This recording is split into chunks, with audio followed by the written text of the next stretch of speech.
Students, आज से मैं कॉम्प्लेक्स नंबर शुरू किया हूँ। क्लास 11 और जेई दोनों में काम करेगा। मेरा लेक्चर नंबर 1 है। ठीक है, कुछ पॉइंट लिखता हूँ जो आपको याद रखना ही पड़ेगा। तो कॉम्प्लेक्स नंबर से पहले मैं डिस्कस करता हूँ रियल नंबर किसको कहते हैं। तो whose square is positive it is written as R. जो स्क्वायर करने पर पॉजिटिव मिलता है वो रियल नंबर होगा। जैसे एग्जांपल -1/2 स्क्वायर करेंगे पॉजिटिव 1/4, ये खुद पॉजिटिव है, 0 है, 2/3 -4 etcetera. That is any number का स्क्वायर कर दें, होल स्क्वायर है, इज इक्वल टू प्लस यदि रिजल्ट आता है positive, it is real number. ठीक है, ये रियल नंबर होगा। अब इमेजिनरी नंबर कुछ स्क्वायर इज निगेटिव, जिसके भी स्क्वायर करें निगेटिव आता है तो वो रियल नंबर इमेजिनरी नंबर होगा। It is generally written as I. I is said to be iota, discover of I Euler's iota. Euler sir ने इसको खोज किया था, यानी कॉम्प्लेक्स नंबर का जन्मदाता यूलर्स आयोटा सर हैं। ठीक है, तो दैट इज √-1।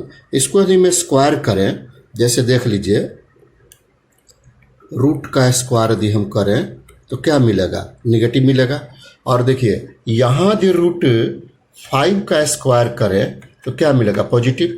यानी इरेशनल नंबर भी हमारा रियल नंबर होगा, इंटीजर होगा, होल नंबर होगा, ये सब। ठीक है, ये रियल नंबर होगा। अब इमेजिनरी नंबर देखिए आ गया। तो अब इसी को डिनोट करते हैं हम लोग, इसको फर्स्ट स्टार्टिंग है ये 1 से, तो हम आई से डिनोट करते हैं। यूलर साहब ने यही बताया था। आई स्क्वायर इक्वल टू क्या हो गया, -1। अब जैसे यहाँ लिख दे रहा हूँ, therefore any number whole square equal to negative, it is imaginary number. यहाँ लिख देता हूँ इमेजिनरी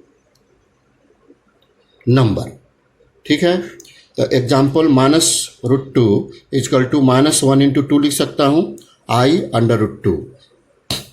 ठीक है, एक्सेट्रा और लिख सकते हैं। अब integral power of iota is, iota का पावर क्या होगा वो देख लीजिए। ऑड पावर देते हैं आई का, इवन पावर देते हैं आई का, तो क्या बनेगा, I⁻1 ऑड है, आई ही होगा। I⁻2 यहाँ देखिए, यहाँ से जन्म आया इसका, आई स्क्वायर इक्वल टू क्या होगा, -1। अब IQ equal to I minus I. कैसे, IQ को हम I स्क्वायर इंटू आई लिख सकता हूँ। आई स्क्वायर क्या है, -1, आई, तो यह -i होगा। इसी तरह I5 को आई होगा, क्योंकि I4 1, I3 I4 1, तो I4 इंटू आई, तो यानी positive I. I6 -1, I7 -i, I8 positive 1, dot and so on जितना दिखा सकते हैं। तो हम इसका एक जनरल फार्मूला बना दिया हूँ, I⁻n+1। यदि n इवन है तो पॉजिटिव आई होगा। जैसे देख लीजिए 2 पुट कीजिए, 2 2 4 +5 5 देख लीजिए, वो आई पॉजिटिव आया। ऑड आएगा तो नेगेटिव आई होगा। 3 2 6 7 देख लीजिए, है ना। अब जैसे hence I power odd natural number, ठीक है, कोई भी नंबर हो ऑड नंबर तो +-i होगा।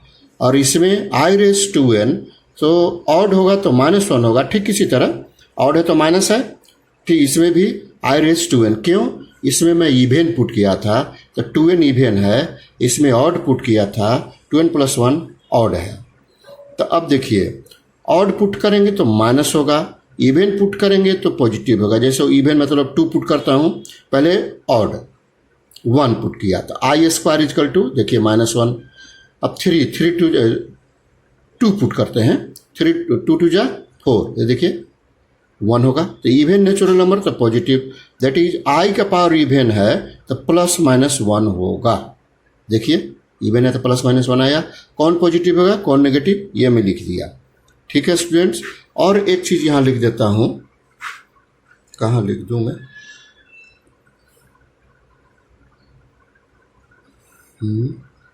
दूसरे पेज में लिखूँ। चलिए दूसरे पेज में करता हूँ, इसको हटा देता हूँ, दूसरे पेज में कर देता हूँ। ये देखिए इसमें करता, इसको मैं चिपका दूँ। अब देखिए, अब कंजुगेटिव यहाँ नोट करके नीचे लिख दूंगा। अब देखिए नोट में मैं लिखा हूँ फर्स्ट, ये इस तरह से है तो हम अंडर रूट -1 इंटू ए लिख सकता हूँ, इसको सेपरेट रूट लिख सकता हूँ, ठीक है। तो इसमें क्या है, for any positive real number A, तो ए पॉजिटिव नंबर है तो दो में से एक पॉजिटिव होना चाहिए या एक नेगेटिव होना चाहिए, तब मैं ऐसे एक्सप्लेन करूंगा। दोनों नेगेटिव है तो एग्जिस्ट नहीं करेगा। नीचे मैं बता रहा हूँ अंडर रूट ए भी ये हो सकता है कब, is very if at least one of A and B is non negative, कोई एक, एटलीस्ट वन, कोई एक नॉन नेगेटिव होना चाहिए। नॉन नेगेटिव मतलब नेगेटिव नहीं, पॉजिटिव होना चाहिए। अब देखिए ये कभी एग्जिस्ट नहीं करेगा क्योंकि दोनों नेगेटिव है, एटलीस्ट वन नॉन नेगेटिव होना चाहिए, ये दोनों नेगेटिव है, ये नहीं होगा, इसको लिखना होगा ए बी या मॉडुलस ऐसे लिख देंगे तब एग्जिस्ट करेगा, ये तो एग्जिस्ट कभी नहीं करेगा, ठीक है स्टूडेंट्स। अब कॉम्प्लेक्स नंबर पर आ जाते हैं, किसको कहते हैं, दो डेफिनेशन में लिखूंगा। डेफिनेशन फर्स्ट है, sum of real and imaginary number is said to be complex number, it is denoted by capital Z, ठीक है, ये कैपिटल जेड है।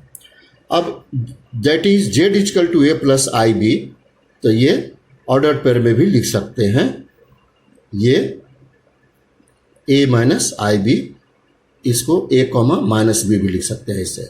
तो क्वाड्रेंट में जाता है, मैं लिखूँ बताऊंगा, where A and B are real numbers and A is real part. Real part को ऐसे लिखते हैं, देखिए रियल पार्ट इमेजिनरी नहीं है, रियल पार्ट, और बी इज इमेजिनरी पार्ट, तो जो बी है, जैसे यहाँ भी बी इमेजिनरी पार्ट है तो यहाँ माइनस बी भी लिख सकते हैं, तो आई एम जेड लिखते हैं इसको। और दूसरा डिफिनीशन है, ये फर्स्ट डिफिनीशन हुआ, दूसरा डिफिनीशन है, if Z is equal to A plus I B then Z is said to be complex number where A B belonging real number and A is R E Z, B is माने real part, imaginary part I Z भी लिखते हैं। अब देखिए Z is equal to that is Z is equal to A plus I B A B, Z is equal to A minus I B, तो ये हुआ first quadrant का, फर्स्ट क्वाड्रेंट, ये हुआ सेकंड क्वाड्रेंट, ये हुआ थर्ड क्वाड्रेंट, ये फोर्थ क्वाड्रेंट में लाइज करेगा। देख लीजिए ऐसे कंजुगेटिव लिख दिया हूं।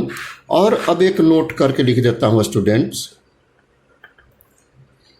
If power of I, if power of I four terms, power of I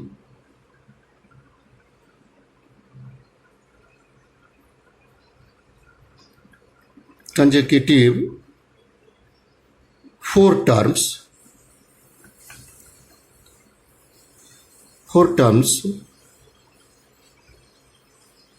be 0।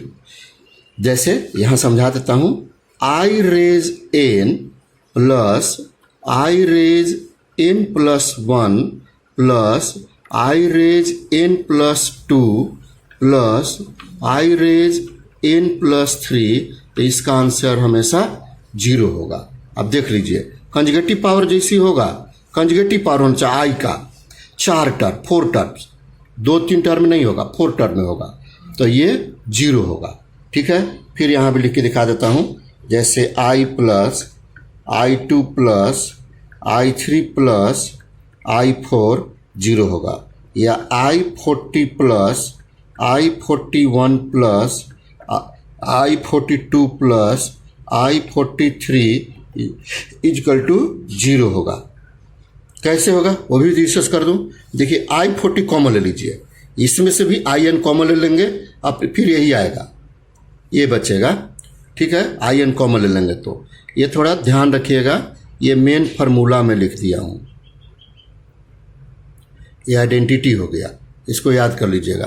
तो देखिए कैसे बनेगा, i इजकल टू तो i ही होगा, i स्क्वायर माइनस 1 होगा, i क्यू माइनस i होगा, i4 प्लस 1 होगा। अब देखिए 0 आ गया, ये देख लीजिए, ऐसे करके समझा दिया इधर। ठीक है स्टूडेंट्स, ये आज मेरा इतना ही लेक्चर है आज का। ठीक है, अब मैं सेकंड लेक्चर जो डिस्कस करूँगा तो आपको बहुत अच्छा लगेगा ही, ये भी अच्छा लगा होगा, ऐसा नहीं है, बहुत बढ़िया से मैं डील किया हूँ इसको। अब देखिए ये लेक्चर नंबर 1 है। ठीक है स्टूडेंट्स, ये पूरा आपको डिस्कस किया मैं। यूलर्स आयोटा ने इसको खोज किया था, कॉम्प्लेक्स नंबर का खोज यूलर्स आयोटा सर ने किया है। ठीक है स्टूडेंट, यदि अच्छा लगता है तो मेरे चैनल को ज़रूर सब्सक्राइब कीजिए, बेल बटन ज़रूर दबाएं और मेरे वीडियो शुरू से अंत तक देखिए तो आपको ज़्यादा समझ में आएगा, क्योंकि मैं सामने डिस्कस भी करके दिखा देता हूँ कि कैसे होगा। और मैं जो अलग टाइप से जितने भी डिफिनीशन और सिंप्लीफिकेशन है, मैं कुछ अलग टाइप से दिखाता हूँ जो स्टूडेंट को ज़्यादा समझ में आ जाए। ठीक है स्टूडेंट्स, थैंक यू।